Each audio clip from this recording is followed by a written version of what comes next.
Hello everyone, welcome to Solar Podcast. Today we have one of the best person us to talk about solar energy, Mr. Jose Kallurkaran, one of the managing director of KC Copper Energy Solution. Welcome to Solar Podcast. Thank you. Hi sir, I know you have 22 years of experience in this industry, right? അപ്പോൾ കഴിഞ്ഞ 22 വർഷം മുതൽ ഇന്നേ വരെയുള്ള താങ്കളുടെ ഒരു thoughts എന്താ, അല്ലെങ്കിൽ ഒരു എക്സ്പീരിയൻസ് എന്താ ഈ റിന്യൂവബിൾ എനർജി ഇൻഡസ്ട്രിയിൽ? കഴിഞ്ഞ 5 വർഷത്തെ ഒരു സീൻ ചേഞ്ച് എന്ന് നമ്മൾ പറയുമ്പോൾ കഴിഞ്ഞൊരു 20 വർഷത്തെ ഒരു സീൻ ചേഞ്ച് ആദ്യം നമുക്കൊന്ന് നോക്കാം. 20 വർഷം മുമ്പ് ഞാൻ റിന്യൂവബിൾ എനർജിയിൽ വരുന്ന സമയത്ത് renewable energy was not known to anybody, അല്ലെങ്കിൽ വളരെ ചുരുക്കം ആൾക്കാർക്ക് മാത്രം പുസ്തകങ്ങളിൽ കൂടെയും മറ്റുമൊക്കെ അറിയുന്ന ഒരു കാര്യം. പൊതുജനത്തിന് ഒരു ധാരണയില്ലാത്തൊരു ടെക്നോളജിയായിരുന്നു റിന്യൂവബിൾ എനർജി എന്ന് പറയുമ്പോൾ. അതിന് കുറച്ച് പേർക്കെങ്കിലും അറിയുന്ന ഒരു ടെക്നോളജിയായിട്ട് മാറ്റാനായിട്ട് ആദ്യത്തെ ഒരു 5 വർഷം പറ്റിയിട്ടുണ്ടാവും. അപ്പോൾ ആ ഒരു 5 വർഷം ബിസിനസ്സിലേക്ക് ഇറങ്ങി ഞങ്ങൾക്ക് പ്രത്യേകിച്ച് കാര്യമായിട്ടൊന്നും അതിനകത്ത് ചെയ്യാനായിട്ടുണ്ടായിട്ടില്ല. ആദ്യമായിട്ട് ട്രെയിനിങ്സ് ആയിരിക്കും, പഠിപ്പിച്ചു കൊടുക്കുക എന്നുള്ളതായിരിക്കും. അപ്പോൾ ഞങ്ങൾ ആദ്യമായിട്ട് തുടങ്ങുന്ന സമയത്ത് തന്നെ ചെയ്തുകൊണ്ടിരുന്നൊരു കാര്യം, വീടാന്തരം ലീഫ്ലെറ്റ്സുമായിട്ട് പോയി ഈ ടെക്നോളജി എന്താണെന്നൊക്കെ ആൾക്കാരെ പറഞ്ഞ് മനസ്സിലാക്കുക. അപ്പോൾ അന്ന് ഫോട്ടോവോൾട്ടായിക് എന്ന് വളരെ പ്രചാരത്തിലില്ല. അന്ന് സോളാർ എന്ന് പറയുന്ന സമയത്ത് സോളാർ വാട്ടർ ഹീറ്റിംഗ് ആണ് മെയിനായിട്ടുള്ളത്. അപ്പോൾ പക്ഷേ എന്തൊക്കെ ടെക്നോളജീസ് സോളാറിനകത്ത് നമുക്ക് എനർജി സൈഡിൽ ഉപയോഗിക്കാൻ പറ്റും എന്നുള്ളതൊക്കെ ആൾക്കാരെ പറഞ്ഞ് മനസ്സിലാക്കാനായിട്ട് അന്നത്തെ കാലത്ത് നമ്മൾ ഏറ്റവും കൂടുതൽ ടൈം സ്പെൻഡ് ചെയ്തിരുന്നതിന് വേണ്ടിയിട്ടാണ്. അതിനകത്ത് നമ്മൾ പറയും സൺലൈറ്റിൽ 2 സോഴ്സ് ഓഫ് എനർജി നമുക്ക് ഇതിന് വേണ്ടിയിട്ട് യൂസ് ചെയ്യാൻ പറ്റും. ഒന്ന് തെർമൽ എനർജിയാണ്, ഒന്ന് ലൈറ്റ് എനർജിയാണ്. തെർമൽ എനർജി നമുക്ക് വാട്ടർ ഹീറ്റിങ്ങിനകത്ത് ഉപയോഗിക്കാം. അപ്പോൾ നമ്മുടെ ഡെയിലി ലൈഫിൽ കുറേയധികം ഇലക്ട്രിക്കൽ എനർജി സേവ് ചെയ്യാനായിട്ട് അതിൽ നിന്ന് പറ്റും. പിന്നെ രണ്ടാമത്തെയാണ് ഫോട്ടോവോൾട്ടായിക് ടെക്നോളജി, അതായത് ലൈറ്റ് എനർജി യൂസ് ചെയ്തിട്ടുള്ള ഇലക്ട്രിസിറ്റി ജനറേഷൻ.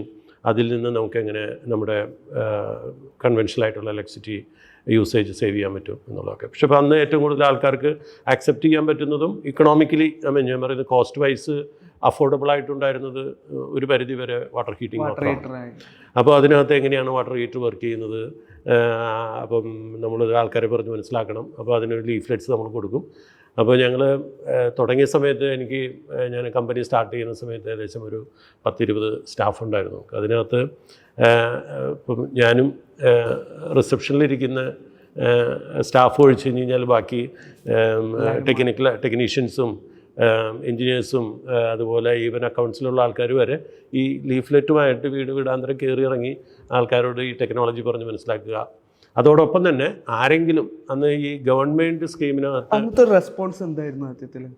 അന്നത്തെ റെസ്പോൺസ് അത് പറയുന്ന സമയത്ത് ഓൾറെഡി ഈ ടെക്നോളജിയെ പറ്റി അറിയില്ല എന്നുണ്ടെങ്കിലും 90% സബ്സിഡിയിലും 100% സബ്സിഡിയിലും റേഷൻ കാർഡുള്ളവർക്കൊക്കെ ചില സോളാർ സിസ്റ്റംസ് ഗവൺമെൻറ് കൊടുത്ത് ഈ ടെക്നോളജി പ്രൊമോട്ട് ചെയ്യുന്ന ഒരു കാലഘട്ടമാണ്. അത് മാർക്കറ്റിൽ ഇൻട്രൊഡ്യൂസ് ചെയ്യുന്നൊരു കാലഘട്ടമാണ്. അപ്പോൾ അന്ന് ഞങ്ങൾ ചെല്ലുന്ന സമയത്ത് ഇപ്പോൾ വാട്ടർ ഹീറ്റേഴ്സൊക്കെ ചിലർ ഇൻസ്റ്റാൾ ചെയ്തിട്ടുണ്ടാവും. അത് അവിടെ ചെല്ലുന്ന സമയത്ത് അത് പ്രോപ്പറായിട്ട് വർക്ക് ചെയ്യുന്നുണ്ടാവില്ല. അപ്പോൾ അതിനെ പറ്റിയിട്ടുള്ള കുറേ ഇഷ്യൂസ് പറയും. അപ്പോൾ അതിൻ്റെ എന്താണ് പ്രോബ്ലംസ് നമ്മൾ മനസ്സിലാക്കും. അപ്പോൾ ഞങ്ങൾ എക്സിസ്റ്റിംഗ് എന്തൊക്കെ ഗവൺമെൻറ് ആൾക്കാർക്ക് സബ്സിഡൈസ് ചെയ്ത് ഒരു സബ്സിഡി സ്കീമിൽ കൂടെ കൊടുത്ത് വെച്ചിട്ടുള്ളതൊക്കെ അതിൻ്റെ പ്രോബ്ലംസും അവർ യൂസേജിനകത്തുള്ള അവരുടെ ഇൻകൺവീനിയൻസസും, അല്ലെങ്കിൽ അവർ എക്സ്പെക്റ്റ് ചെയ്യുന്ന ഒരു റിസൾട്ട് അതിൽ നിന്ന് കിട്ടിയില്ല, അല്ലെങ്കിൽ ഇതിൻ്റെ യൂസേജ് എന്താണെന്ന് കൃത്യമായിട്ട് മനസ്സിലായില്ല. അതെ, ആൾക്കാർക്ക് ഇത് എന്താണെന്നുള്ളൊരു കൃത്യമായിട്ട് ഒരു അത്ര യൂസ്ഫുൾ ആണെന്നുള്ളൊരു ഫീല് കിട്ടിയിട്ടില്ല. അപ്പോൾ അതുകൊണ്ട് തന്നെ ഈ ടെക്നോളജി പരിചയപ്പെടുത്താനായിട്ട് ഞങ്ങൾ പോകുന്ന സമയത്ത് ഈ ഒരു സർവേയും കൂടി നമ്മൾ നടത്തും. അപ്പോൾ നമ്മൾ എന്നിട്ട് അവരോട് പറയും എന്തെങ്കിലും പ്രോബ്ലം ഉണ്ടെന്നുണ്ടെങ്കിൽ വിൽ സോർട്ട് ഇറ്റ് ഔട്ട്. അപ്പോൾ അന്ന് ഓൾറെഡി ചെയ്തിട്ടുള്ള ചില ഇൻസ്റ്റലേഷനുകളിലുള്ള പ്രോബ്ലംസൊക്കെ ഞങ്ങൾ കുറച്ചൊക്കെ സോർട്ട് ചെയ്ത് കൊടുത്ത് അവർക്കത് യൂസ്ഫുൾ ആകുന്ന രീതിയിലൊക്കെ കൺവേർട്ട് ചെയ്ത് കൊടുത്ത് അങ്ങനെ അവരെ കുറച്ചും കൂടിയും ഈ ടെക്നോളജിക്ക് ഒരു താല്പര്യം ജനിപ്പിക്കാനായിട്ട് ശ്രമിച്ചു. അത് ഞങ്ങൾക്ക് ചെയ്യാൻ പറ്റിയത് എന്താണെന്ന് വെച്ച് കഴിഞ്ഞാൽ, ഞാൻ ബിസിനസ്സിലേക്ക് ഇറങ്ങുന്നതിന് 2 വർഷം മുമ്പ് ഇതിനെപ്പറ്റി പഠിക്കലായിരുന്നു. അപ്പം ഈ ഇൻസ്റ്റലേഷൻസ് ഉള്ള സ്ഥലങ്ങളിൽ പോയി കാണുകയും എങ്ങനെയാണ് ഇത് ഇൻസ്റ്റാൾ ചെയ്തിരിക്കുന്നത്, അതിൻ്റെ എന്തൊക്കെ പോരായ്മകളുണ്ട്, അല്ലെങ്കിൽ കസ്റ്റമേഴ്സിന് എന്തുകൊണ്ട് അത് ഒരു ഫുൾ യൂട്ടിലൈസേഷൻ കിട്ടുന്നില്ല, അങ്ങനെയുള്ള കാര്യങ്ങളൊക്കെ നോക്കി. അപ്പോൾ അതിനൊരു റെമഡി ഓൾറെഡി ഞങ്ങൾ ഉണ്ടാക്കി വെച്ചിട്ടുണ്ട്. കയ്യിൽ വെച്ചിട്ടാണ് നമ്മൾ പോകുന്നത്. കാരണം ആരെന്ത് ചോദിച്ചു കഴിഞ്ഞാൽ നമുക്ക് ഉത്തരവില്ലാതെ വരരുതല്ലോ. അപ്പോൾ അതുകൊണ്ട് തന്നെ നമ്മൾ അങ്ങനെ ചെയ്തിരുന്നു. അപ്പോൾ ആ ഒരു സ്റ്റേജിൽ നമ്മൾ ഓരോരുത്തർ പറഞ്ഞ് കാര്യങ്ങൾ മനസ്സിലാക്കി അതിനകത്ത് നമുക്ക് ഡെയിലി ലൈഫിൽ നമ്മളിപ്പം ഇത്രയധികം ഒരു കസ്റ്റമർ അക്വിസിഷൻ വളരെ കുറവായിരുന്നില്ല. പക്ഷെ ഇപ്പോഴും അവയർനെസ് ഇപ്പോഴും, കാരണം ടെക്നോളജി ഇപ്പോഴും ഡെവലപ്പ് ചെയ്യുന്നതുകൊണ്ട്, വളരെ ഫാസ്റ്റായിട്ട് ചെയ്യുന്നതുകൊണ്ട് അവയർനെസ് ഇപ്പോഴും ആവശ്യമുണ്ട്. പക്ഷെ കുറച്ചുകൂടി കസ്റ്റമർ അക്വിസിഷൻ കുറച്ചുകൂടി മാർക്കറ്റിൽ കുറച്ചുകൂടി കൂടിയിട്ടില്ലേ? അല്ല, അന്നത് പാഷനുള്ള ആൾക്കാർ മാത്രമാണ് അത് ചെയ്തിരുന്നത്. അവർ പൈസയൊന്നും നോക്കിയിട്ടില്ല, അതിൻ്റെ ഇൻവെസ്റ്റ്മെൻറ്റോ ഇനി അതിൻ്റെ ഫുൾ യൂട്ടിലിറ്റി ഇത് ഫെയിലാവോ അല്ലെങ്കിൽ സക്സസ്ഫുൾ ആണോ, ഇനി അതിന് റെഫറൻസ് എക്സ്പീരിയൻസസ് ഒന്നും എടുക്കാനില്ല, ഒരു ടെസ്റ്റിമോണിയലില്ല.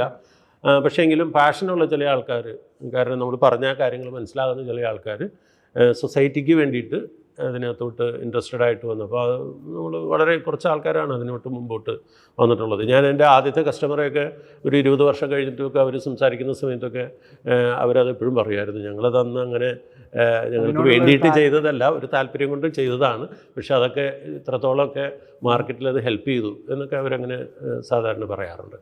പക്ഷെ ഇപ്പോഴാണെന്നുണ്ടെങ്കിൽ അത് കഴിഞ്ഞ് ഒരു 5 വർഷം കഴിഞ്ഞിട്ട് പിന്നെയാണ് കുറച്ചൊക്കെ ആൾക്കാർ ഇതിനകത്തോട്ട്, കാരണം വെച്ച് കഴിഞ്ഞ് കഴിഞ്ഞാൽ ഗുണമുണ്ട്, അപ്പം എന്തെങ്കിലുമൊക്കെ ചെയ്യാം.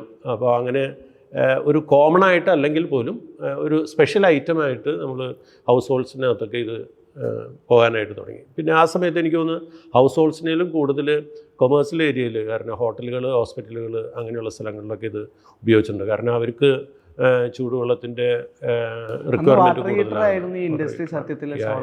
10 വർഷം ഞാൻ പറയുന്നത് ഞാൻ തുടങ്ങിയിട്ട് ആദ്യത്തെ ഒരു 10 വർഷം കൂടുതലും അവിടെ ഡൊമിനേറ്റ് ചെയ്തിരുന്നത് വാട്ടർ ഹീറ്റേഴ്സാണ്. അത് കഴിഞ്ഞിട്ടാണ് ഫോട്ടോവോൾട്ടായിക്കിലോട്ട് നമ്മൾ ഈ വരുന്നത്. കാരണം ഇനിഷ്യൽ സ്റ്റേജിൽ ഞാൻ ചെയ്ത ആദ്യത്തെ ഇൻസ്റ്റലേഷനകത്ത്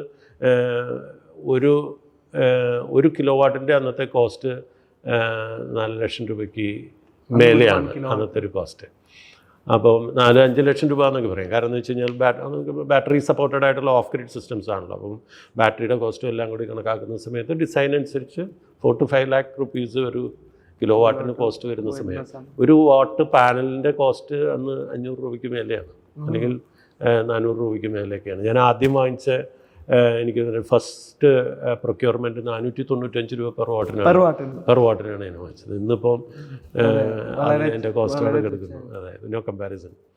അപ്പോൾ അതാണ് നെക്സ്റ്റ് ഒരു 10 years. അത് കഴിഞ്ഞിട്ടാണ് ഇപ്പം കഴിഞ്ഞൊരു 10 വർഷം കൊണ്ടാണ് ഈ സോളാർ എനർജിയുടെ ആപ്ലിക്കേഷനെ പറ്റിയിട്ടും അല്ലെങ്കിൽ അതിൻ്റെ യൂട്ടിലിറ്റി അഡ്വാൻറ്റേജസിനെയൊക്കെ പറ്റിയിട്ടും കുറേയും കൂടി ആൾക്കാർ മനസ്സിലാക്കുകയും കുറച്ചുകൂടി കൊമേഴ്സ്യലൈസ് ചെയ്യാനായിട്ട് തുടങ്ങിയൊരു സാഹചര്യം അതാണ്.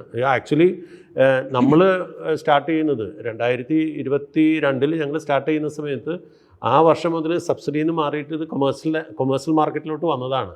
ആ സമയത്താണ് ഞങ്ങൾ തുടങ്ങിയെന്നുണ്ടെങ്കിലും ആക്ച്വലി ഒരു കൊമേഴ്സ്യൽ എക്സ്പീരിയൻസ് അതിനകത്ത് ഉണ്ടാകാനായിട്ടൊരു 10 years. അതുവരെയുള്ളതൊക്കെ നമുക്ക് ഇങ്ങനെ ഞങ്ങളൊക്കെ ഇൻവെസ്റ്റ് ചെയ്ത് ഇങ്ങനെ കൊണ്ടു നടക്കുമായിരുന്നു. ഫ്രൂട്ട്ഫുൾ ടൈമുമാണ് സത്യത്തിൽ അല്ലേ? ഇപ്പോൾ കഴിഞ്ഞൊരു 5 വർഷമായിട്ട് നമുക്ക് പറയാം. കാരണം 5 വർഷത്തിന് മേലെയായി. ഇപ്പോൾ ഞാൻ പറയുന്നത് കേരളത്തെ സംബന്ധിച്ചിടത്തോളം ഈ റിന്യൂവബിൾ എനർജിയുടെ കോസ്റ്റും ടെക്നോളജി അക്സെപ്റ്റ് ചെയ്യാനായിട്ടുള്ള ഒരു പബ്ലിക്കിൻ്റെ ഒരു ഹെസിറ്റേഷനൊക്കെ മാറിയത് എനിക്ക് തോന്നുന്നത് കൊച്ചിൻ എയർപോർട്ട് ഫുള്ളി സോളറൈസ് ചെയ്തതിന് ശേഷമാണ്. കാരണം അതൊരു വലിയൊരു ടോപ്പിക്കായിരുന്നു. കാരണം ഞങ്ങൾ ആ പ്രോജക്റ്റുമായിട്ട് സഹകരിച്ചിട്ടുന്ന ആൾക്കാരെന്നുള്ള നിലയ്ക്ക്, കമ്പനി എന്നുള്ള നിലയ്ക്ക് ഒത്തിരി ചോദ്യങ്ങൾ ഞങ്ങളുടെ അടുത്ത് വന്നിട്ടുണ്ട്. എയർപോർട്ട് പോലെയുള്ള ഒരു പ്രൊമൈസസിൽ ഇത്രയധികം ലാൻഡ് വാല്യൂ ഉള്ള സ്ഥലത്ത് ഇത്ര ഏക്കർ സ്ഥലം എന്തിന് സോളാറിന് വേണ്ടിയിട്ട് അവർ മാറ്റിവെക്കുന്നു? അതിനേലും ലാഭകരമായിട്ടുള്ളൊരു റിയൽ എസ്റ്റേറ്റ് വാല്യൂ ഉള്ളൊരു പ്ലോട്ട് ഇതിന് വേണ്ടിയിട്ട് എന്തുകൊണ്ട് ഉപയോഗിച്ചു എന്നുള്ളത്. പക്ഷേ എയർപോർട്ടിനെ സംബന്ധിച്ചിടത്തോളം അതിൻ്റേതായിട്ടുള്ള റീസണിങ്സ് ഉണ്ടായിരുന്നു. കാരണം പ്ലോട്ടുകളൊന്നും തന്നെ ഇമ്മീഡിയറ്റ് ആയിട്ടൊരു കൺസ്ട്രക്ഷൻ പോസിബിലിറ്റി ഇല്ലാത്ത സ്ഥലങ്ങൾ വെറുതെ കിടന്നിരുന്ന സ്ഥലങ്ങളാണ്. അപ്പോൾ അവിടെ കാടും പിടിച്ച് വേസ്റ്റും വീണ് ഇപ്പം കിളികളുടെയൊക്കെ ശല്യങ്ങളും എയർപോർട്ടിനടുത്ത് അങ്ങനെയുള്ള ബുദ്ധിമുട്ടുകളൊക്കെ ഒഴിവാക്കേണ്ടതാണല്ലോ. അപ്പോൾ അവരെ സംബന്ധിച്ചിടത്തോളം അതുകൊണ്ട് മൾട്ടിപ്പിൾ അഡ്വാൻറ്റേജസ് ഉണ്ടായിരുന്നു. കാരണം ഏരിയ എല്ലാം വളരെ നീറ്റായി, വെറുതെ കിടന്നിരുന്ന ലാൻഡിൽ എനർജി ജനറേഷൻ നടന്നു. പിന്നെ അത് റിന്യൂവബിൾ എനർജി സൊസൈറ്റിക്ക് കൊടുക്കുന്നൊരു പിന്നെ അതൊരു വലിയൊരു കോൺട്രിബ്യൂഷൻ ആയിരുന്നു. അപ്പോൾ അവരും ഈ പറഞ്ഞ മാതിരി വളരെ പാഷനേറ്റ് ആയിട്ട് അന്നത്തെ എയർപോർട്ട് മാനേജ്മെൻറ്റ് അതിനകത്ത് ഏറ്റെടുത്തു. ആദ്യം അവർ വളരെ സിസ്റ്റമാറ്റിക്കായിട്ട് ആദ്യം ഞങ്ങളോട് ആവശ്യപ്പെട്ടത് ഒരു ചെറിയൊരു സാമ്പിൾ ഇൻസ്റ്റലേഷൻ ചെയ്യാനായിട്ടുള്ളൊരു പ്ലാൻ ഉണ്ടാക്കണമെന്ന് പറഞ്ഞു. ആദ്യം ഒരു 100 കിലോ വാട്ടിൻ്റെ ഒരു പ്ലാൻ ഉണ്ടാക്കി, അത് ടെൻഡർ ചെയ്തു, അത് ഇൻസ്റ്റാൾ ചെയ്തു, just to study whether things are happening properly. അപ്പോൾ അതൊക്കെ കഴിഞ്ഞപ്പോൾ അടുത്തത് ഇമ്മീഡിയറ്റ് ആയിട്ട് 100 കിലോ വാട്ടിൽ നിന്ന് അവർ 1000 കിലോ വാട്ടിലേക്ക് 1 മെഗാവാട്ട് പ്ലാന്റ് ഇൻസ്റ്റാൾ ചെയ്യാനായിട്ട്. അങ്ങനെ 1 മെഗാവാട്ട് പ്ലാന്റ് കമ്മീഷൻ ചെയ്ത് നെക്സ്റ്റ് ബോർഡ് മീറ്റിങ്ങിൽ അവർ തീരുമാനിക്കുകയാണ് അടുത്തത് ഒരു കുറച്ചും കൂടി വലിയ കപ്പാസിറ്റി. ആ വലിയ കപ്പാസിറ്റിയെ തന്നെ അവർ മോഡിഫൈ ചെയ്തിട്ട് 12 മെഗാവാട്ട് എന്നാക്കി. അപ്പം 12 മെഗാവാട്ടിന് അതിന് വേണ്ടിയിട്ടുള്ളൊരു ബജറ്റ് അവർ അലോക്കേറ്റ് ചെയ്തു. അങ്ങനെ അതിനൊരു ഇൻ്റർനാഷണൽ ടെൻഡർ നടന്നു. പക്ഷേ ടെൻഡറിനകത്ത് വളരെ റേറ്റ് കുറച്ച് ബോഷ് ലിമിറ്റഡ് ആണ് ആ പ്രോജക്റ്റ് വിൻ ചെയ്തതാണ്. അത് ശരിക്കും പറഞ്ഞാൽ എയർപോർട്ട് എക്സ്പെക്ട് ചെയ്തതിനേലും കുറച്ച് കുറഞ്ഞ റേറ്റ് ആയിരുന്നു. അപ്പോൾ അതുകൊണ്ട് അവർ അലോട്ട് ചെയ്തിരുന്ന ബജറ്റിനകത്ത് ബാലൻസ് ഉണ്ടായിരുന്നുകൊണ്ട് ഒരു 2.4 മെഗാവാട്ടും കൂടി അതിനകത്ത് ആഡ്. അപ്പോൾ അത്രയും വന്നു കഴിഞ്ഞപ്പോഴേക്കും എയർപോർട്ടിൻ്റെ അന്നത്തെ ഓൾമോസ്റ്റ് റിക്വയർമെൻറ്റ് ഈ റിന്യൂവബിൾ എനർജിയിൽ നിന്ന് മീറ്റ് ചെയ്യുന്നൊരു സിറ്റുവേഷനാണ്. അത് പിന്നെ അതിന് അവർ ഇൻസ്റ്റലേഷൻ ചെയ്തത് മാത്രമല്ല, അതിന് നല്ലൊരു പ്രൊമോഷൻ കൊടുത്തു. കുറേ റൈറ്റപ്സ് അതിനെപ്പറ്റി നടന്നു, കുറേ സ്റ്റഡീസ് നടന്നു, കുറേ ഏജൻസീസ് വന്നു. ഇൻ്റർനാഷണൽ കമ്മ്യൂണിറ്റി അത് വളരെ കാര്യമായിട്ട് എനിക്ക് തോന്നുന്നത് ആദ്യത്തെ ഒരു 5-6 മാസം മുഴുവൻ അവിടെ നടന്ന ഫോട്ടോഷൂട്ടുകളോ വീഡിയോ ഷൂട്ടുകളൊക്കെ ഇൻ്റർനാഷണൽ ചാനൽസ് വന്ന് ചെയ്തതാണ്. അതുപോലെ തന്നെ ഒത്തിരി ഏജൻസീസ്, എനിക്കറിയാം ഒത്തിരി ഇൻ്റർനാഷണൽ TV ചാനൽസ് അവിടെ ഇൻ്റർവ്യൂസിന് വരെ വന്നിട്ടുണ്ട്. അപ്പോൾ അവിടെ ചിലപ്പം എയർപോർട്ട് ഒഫീഷ്യൽസിൻ്റെ ടൈം സ്ലോട്ട് കിട്ടാതെ കൊണ്ട് പലപ്പോഴും ഞങ്ങളൊക്കെ വരെ അപ്രോച്ച് ചെയ്തിട്ടുണ്ട്. പക്ഷേ ഞങ്ങൾക്ക് അത്രയധികം ഒരു പ്രൊമോഷൻ അതിനകത്ത് നടന്നിട്ടുണ്ട്, മീഡിയ പ്രൊമോഷൻ അതിനകത്ത് നടന്നിട്ടുണ്ട്. അല്ല, അതുകൊണ്ടൊക്കെ തന്നെ ആയിരിക്കും ഈ ഒരു കാണുന്ന ഇപ്പോൾ ടോട്ടലി ഈ ഒരു സെഗ്മെന്റിന്റെ സത്യത്തിൽ ഒരു ബൂം നടക്കുന്നത്. അത് ഇന്ത്യയിൽ നിന്ന് മാത്രമല്ല, കേരളത്തിൽ നിന്ന് മാത്രമല്ല, ഇന്ത്യയിൽ നിന്ന് മാത്രമല്ല, ഇന്റർനാഷണൽ ലെവലിൽ അത് വലിയൊരു ബൂസ്റ്റായിരുന്നു. കാരണം എനിക്ക് തോന്നുന്നത് സാർക്ക് കൺട്രീസിലെ ഒട്ടുമിക്ക ഡിപ്ലോമാറ്റ്സും ഇവിടെ ട്രെയിനിങ്ങിനായിട്ട് വരികയും സെൻട്രൽ ഗവൺമെൻറ്റിൻ്റെ ട്രെയിനിങ് പ്രോഗ്രാമിൽ വന്നിട്ട് അവരുടെ എല്ലാം അന്നത്തെ സ്റ്റാൻഡേർഡ് ഐറ്റമാണ് കൊച്ചിൻ എയർപോർട്ട് വിസിറ്റ് ചെയ്യുക എന്നുള്ളത്. അപ്പോൾ ഇവർക്കെല്ലാവർക്കും എനിക്ക് തോന്നുന്നത് എല്ലാ ആഴ്ചയിലും ഏതെങ്കിലും ഒരു ഒഫീഷ്യൽ ടീം വിസിറ്റ് ഉണ്ടാകും. ഇവർക്കെല്ലാം ട്രെയിനിങ് കൊടുക്കുക.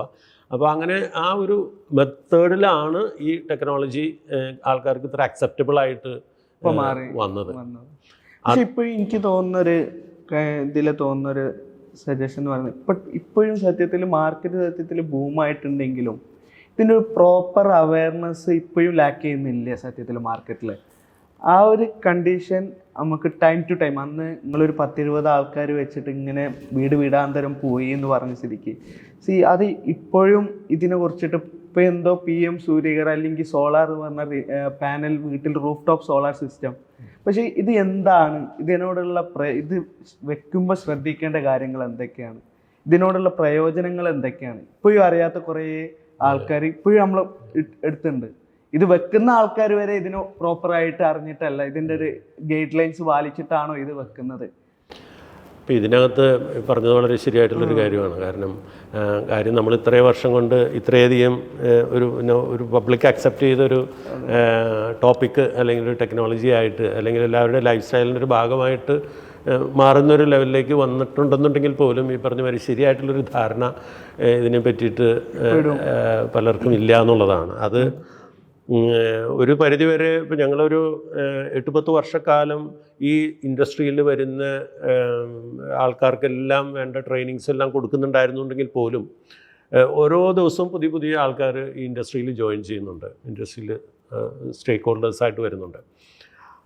അതിൻ്റെ ഒരു പ്രധാന കാരണം എന്താണെന്ന് വെച്ച് കഴിഞ്ഞാൽ ഇതൊരു ഫ്യൂച്ചർ ടെക്നോളജി ആണെന്നും ഒരു ഫ്യൂച്ചർ വലിയൊരു ബിസിനസ് പൊട്ടൻഷ്യലുള്ളൊരു മേഖലയാണെന്നും ഉള്ളൊരു തിരിച്ചറിവും, അതോടൊപ്പം തന്നെ ഇതിന് ഇപ്പം ഒരു സോളാർ പവർ പ്ലാന്റ് ഇൻസ്റ്റാൾ ചെയ്യുന്നൊരു കമ്പനി തുടങ്ങാനായിട്ടോ അല്ലെങ്കിൽ ഒരു ഏജൻസി തുടങ്ങാനോ ഒക്കെ ആയിട്ട് കാര്യമായിട്ട് വലിയ ഇൻവെസ്റ്റൊന്നും മറ്റുള്ള ഒരു ഇൻഡസ്ട്രി പോലെയുള്ള ഒരു ഇൻഫ്രാസ്ട്രക്ചർ ഇൻവെസ്റ്റ്മെൻറ്റ് ഇല്ലെങ്കിൽ പോലും ചെയ്യാം. അപ്പോൾ അതുകൊണ്ട് തന്നെ പ്രൊഫഷണലായിട്ടുള്ളവരും അല്ലാതെയുള്ളവരും ഒക്കെ അപ്പം ഒത്തിരി ആൾക്കാർ വരുന്നുണ്ട്. അപ്പോൾ അതിനകത്ത് ട്രെയിൻഡ് ആയിട്ടുള്ള ആൾക്കാരുണ്ട്, സബ്ജക്റ്റ് അറിയുന്നവരുണ്ട്, ഇല്ലാത്തവരുണ്ട്. അപ്പോൾ അതുകൊണ്ട് തന്നെ ഇതിന് ശരിയായിട്ടുള്ളൊരു ധാരണ എല്ലാവർക്കും ഉണ്ടെന്ന് പറയാൻ പറ്റില്ല. മേ ബി ഇതിന് ഇൻഡസ്ട്രിയിലുള്ള സ്റ്റേക്ക് ഹോൾഡേഴ്സിനകത്ത് ഒരു 20 25% ആൾക്കാർക്ക് ഇതിനെപ്പറ്റി കൃത്യമായിട്ട് ഇതെങ്ങനെയാണ് ഡിസൈൻ ചെയ്യേണ്ടത്, അല്ലെങ്കിൽ എന്തൊക്കെയാണ് ഇതിൻ്റെ കാര്യങ്ങൾ ശ്രദ്ധിക്കാനായിട്ടുള്ളത്, എന്തൊക്കെ പരിപാലിക്കാനായിട്ടുള്ള എന്തെങ്കിലും മെയിൻ്റനൻസ് റിക്വയർമെൻറ്റ്സ് എന്തൊക്കെയാണ്, ഇങ്ങനെയുള്ള കാര്യങ്ങൾ, അല്ലെങ്കിൽ ബെസ്റ്റ് ഡിസൈൻ, ബെസ്റ്റ് പ്രോഡക്റ്റ്സ് എങ്ങനെയൊക്കെ സെലക്ട് ചെയ്യണം, എങ്ങനെ ഒരു കസ്റ്റമറുടെ ഒരു റിക്വയർമെൻറ്റിനെ ബേസ് ചെയ്തിട്ട് ഇതിനെ സ്യൂട്ട് ചെയ്യണം, ഇങ്ങനെയുള്ള കാര്യങ്ങളൊക്കെ മനസ്സിലാക്കി ചെയ്യുന്ന ആൾക്കാർ ഒരു 20-25% ആൾക്കാരെ ഉണ്ടാവുള്ളൂ. ബാക്കിയുള്ള ആൾക്കാരെല്ലാം ഒരു പൊതുവിജ്ഞാനത്തിനെ ബേസ് ചെയ്തിട്ട് ഈ ഇൻഡസ്ട്രിയുടെ ഭാഗമായിട്ട് ചെയ്യുന്ന ആൾക്കാരാണ്. അപ്പോൾ അവർക്ക് അറിയുന്ന കാര്യങ്ങൾ ചിലപ്പോൾ ഒരു പെർസെൻറ്റേജ് ഓഫ് കാര്യങ്ങളേ ഉണ്ടാവുള്ളൂ. അപ്പോൾ അവരത് മറ്റൊരാൾക്ക് കമ്മ്യൂണിക്കേറ്റ് ചെയ്യുന്ന സമയത്ത് അതിൽ നിന്ന് പിന്നെയും ഒരു ഷോർട്ട് ഫോൾ ഉണ്ടാവില്ല. അപ്പോൾ അതുകൊണ്ട് തന്നെ നന്നായിട്ട് നോളേജ് ചെയ്തിട്ട് ഈ ഇൻഡസ്ട്രിയിലോട്ട് വരണം, അല്ലെങ്കിൽ കസ്റ്റമർ ഇതിനായിട്ട് ആദ്യം ഒരു പൊതുധാരണ വെച്ചിട്ട് ഈ ഇങ്ങനത്തെ കാര്യങ്ങൾ എടുക്കും വേണം. അല്ല, ഇതിനകത്ത് പലപ്പോഴും എനിക്ക് തോന്നിയിട്ടുള്ളത് ഒരു ഇൻസ്റ്റാൾ ചെയ്യാനായിട്ട് ചെല്ലുന്ന കസ്റ്റമറെ അപ്രോച്ച് ചെയ്യുന്ന സിസ്റ്റം ഇൻറ്റഗ്രേറ്ററുടെയോ അല്ലെങ്കിൽ ഇൻസ്റ്റാളറുടെയോ അറിവിൻ്റെ മേലെയാണ് പലപ്പോഴും കസ്റ്റമേഴ്സിൻ്റെ അറിവ് കൊടുക്കുന്നത്. കാരണം ഇപ്പോൾ നമ്മൾ അറിയാം, ഒരു ഒട്ടുമിക്ക വീടുകളിലും പാരൻസ് മാത്രമാണല്ലോ, ഓൾഡ് പാരൻസ് മാത്രമാണ് ഉള്ളത്. അപ്പോൾ ഇവരുടെ ഇപ്പം നേരം പോക്ക് ഫേസ്ബുക്കിലും സോഷ്യൽ മീഡിയയിലും യൂട്യൂബും അതൊക്കെയാണ്. എല്ലാ ഇൻഫർമേഷൻസും അവൈലബിൾ ആയിട്ടുള്ളത് ഈ മീഡിയയിലാണല്ലോ. അപ്പം ഇവർ വെറുതെ ഇരിക്കുന്ന സമയത്ത് മുഴുവൻ ഇത് പഠിക്കുകയാണ്. ഇപ്പോൾ സോളാർ ഇൻസ്റ്റാൾ ചെയ്യണമെന്ന് ആലോചിക്കുന്ന സമയത്ത് ആദ്യം അങ്ങനെ നെറ്റ് കയറുവാണ്. കാരണം കസ്റ്റമേഴ്സ് ഇപ്പോഴും യൂട്യൂബിൽ ഇതിൽ കണ്ടിട്ട് പുതിയ ടെക്നോളജിയെ കുറിച്ചിട്ട് നമ്മളടുത്തേക്ക് ആദ്യം വന്നു വരും. പക്ഷെ ഇപ്പൊ ഇവോൾവ് ചെയ്യുന്ന ടെക്നോളജി ആയിരിക്കില്ല. അപ്പൊ അവരോടേക്കും വായിക്കും അടുത്ത ഒരു 5 കൊല്ലം ടെക്നോളജി. അപ്പോൾ അതുകൊണ്ട് തന്നെ ഈ ചെല്ലുന്ന ആൾക്കാർക്ക് മിക്കപ്പോഴും അവരേലും കൂടുതൽ കാര്യങ്ങൾ അറിയുന്ന ഒരു കസ്റ്റമറെയാണ് മീറ്റ് ചെയ്യുന്നത്. അപ്പം അതുകൊണ്ട് തന്നെ അവർക്ക് കുറേ ക്വസ്റ്റ്യൻസ് ഉണ്ടാവും. ഇവരുടെ എല്ലാ ക്വസ്റ്റ്യൻസിനും ഇവർക്ക് ശരിയായിട്ടുള്ള ഒരു ആൻസർ ഉണ്ടാവില്ല. അപ്പോൾ അതുകൊണ്ട് കയ്യിൽ കിട്ടിയ ആൻസർ ഇവർ പറയും. അപ്പോൾ ഇതൊന്നും ചിലപ്പോൾ ശരിയായിരിക്കണം എന്നില്ല. അപ്പോൾ ഈ കസ്റ്റമർ പഠിച്ചിട്ടുള്ളത് ചുരുക്കം ചില കാര്യങ്ങളാണ് ടെക്നോളജി പറ്റിയിട്ട്. അത് അങ്ങനെയാണ് ഇങ്ങനെയാണ്, അതുകൊണ്ട് ഇങ്ങനെ സംഭവിക്കാം, ഇതിന് എന്താണ് മെയിൻ്റനൻസ് എക്സ്പെൻസസ് കുറവാണ്, ഇത് വെച്ച് കഴിഞ്ഞാൽ നമുക്ക് ഇലക്ട്രിസിറ്റി ഫ്രീ ആണ് എന്നുള്ളതൊക്കെയാണ് കസ്റ്റമർ മനസ്സിലാക്കിയിട്ടുള്ളത്. പക്ഷെ ഇപ്പോൾ ഒരാളുടെ ആവശ്യത്തിന് എത്രത്തോളം കപ്പാസിറ്റി വേണം, അയാൾക്ക് ഏത് ടൈപ്പ് വേണം, ഇങ്ങനെയുള്ള കാര്യങ്ങളൊക്കെ ഒരു പക്ഷേ കസ്റ്റമർക്ക് അറിയണ്ടാവില്ല. അവർക്ക് ഓൺ ഗ്രിഡ് ആണോ വേണ്ടത്, അത് ഓഫ് ഗ്രിഡ് ആണോ വേണ്ടത്, അതോ ഹൈബ്രിഡ് ആണോ? അതെ.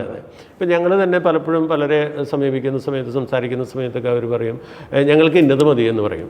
ഇപ്പം ഇന്നത്തെ കാലത്ത് ഏറ്റവും കൂടുതൽ പ്രചാരത്തിലുള്ളത് ഓൺ ഗ്രിഡ് സിസ്റ്റം ആണെന്നുണ്ടെങ്കിലും ചില ആൾക്കാർ വിളിക്കുന്ന സമയത്ത് പറയും ഞങ്ങൾക്ക് ഓഫ് ഗ്രിഡ് മതി എന്ന് പറയും. അപ്പോൾ ഞങ്ങൾ ചോദിക്കും എന്തുകൊണ്ടാണ് ഓഫ് ഗ്രിഡ് മതി എന്ന് പറയുന്നത്? നിങ്ങൾക്ക് ഇലക്ട്രിസിറ്റി ആയിട്ടൊരു കണക്ഷനും വേണ്ട, ഇലക്ട്രിസിറ്റി ആയിട്ടൊരു ബന്ധവും വേണ്ട, ഇലക്ട്രിസിറ്റി ആയിട്ട് ഞങ്ങൾക്കിനിയും സോളാർ വെച്ച് കഴിഞ്ഞാൽ ബന്ധപ്പെടേണ്ട ആവശ്യം വരരുത് എന്നൊക്കെ പറയും. അപ്പോൾ അങ്ങനെയൊക്കെ പറയുന്ന സമയത്ത് നമ്മൾ ഈ ഓഫ് ഗ്രിഡ് സിസ്റ്റം എന്താണ്, ഓൺ ഗ്രിഡ് സിസ്റ്റം എന്താണ്, അല്ലെങ്കിൽ അതിന് മേലെ വേറെ ഏതെങ്കിലും സൊല്യൂഷൻസ് ഉണ്ടോ, ഇങ്ങനെയുള്ള കാര്യങ്ങളൊക്കെ കൃത്യമായിട്ട് ഈ കസ്റ്റമറെ അപ്രോച്ച് ചെയ്യുന്ന ആൾക്കാർ മനസ്സിലാക്കിയിരിക്കണം. അവരത് കൃത്യമായിട്ട് പഠിച്ചതിന് ശേഷം ഒരു സൊല്യൂഷൻ കസ്റ്റമർക്ക് കൊടുക്കുകയാണെന്നുണ്ടെങ്കിൽ കസ്റ്റമർക്ക് ആപ്റ്റായിട്ടുള്ള ഒരു സിസ്റ്റം അവർക്ക് റെക്കമെൻഡ് ചെയ്യണം. ഈ ഞാൻ കമ്പനി തുടങ്ങുന്ന സമയത്ത്, കമ്പനിക്ക് പേരിടുന്ന സമയത്ത് കമ്പനിയുടെ പേരിൻ്റെ മേജർ പോർഷൻ എനർജി സൊല്യൂഷൻസ് എന്നായിരുന്നു. ഈ എനർജി സൊല്യൂഷൻ എന്ന് പേരിടാനായിട്ടുള്ളൊരു കാരണം എന്ത് എനർജി റിലേറ്റഡ് ആയിട്ടുള്ള കസ്റ്റമറുടെ ഏത് ഇഷ്യൂ നമുക്കൊരു സൊല്യൂഷൻ കൊടുക്കാൻ പറ്റണം. അപ്പോൾ ആ സൊല്യൂഷൻ കൊടുക്കുക എന്ന് പറയുന്ന സമയത്ത് അതൊരു കസ്റ്റമൈസ്ഡ് ആയിട്ടുള്ള എക്സസൈസാണ്. അപ്പം മിസ്റ്റർ റിനാസിൻ്റെ ഇഷ്യൂ അല്ല വേറൊരാൾക്കുള്ളത്. അപ്പം രണ്ടും തമ്മിൽ വ്യത്യാസം ഉണ്ടാവും. 2 പേർക്ക് നമുക്ക് ഒരു ഐറ്റം കൊടുക്കാൻ പറ്റില്ല. അത് നമുക്ക് ടൈലർ മെയ്ഡ് ആയിട്ട് കൺസൾട്ടന്റ് ആവാന്നുള്ളതാണ് ഫസ്റ്റ്. അപ്പം ഞങ്ങളുടെ സർവീസ് പ്രൊഫൈലിനകത്ത് നമ്മൾ പറയുന്നത് ആദ്യത്തെ ഐറ്റം കൺസൾട്ടൻസിയാണ്.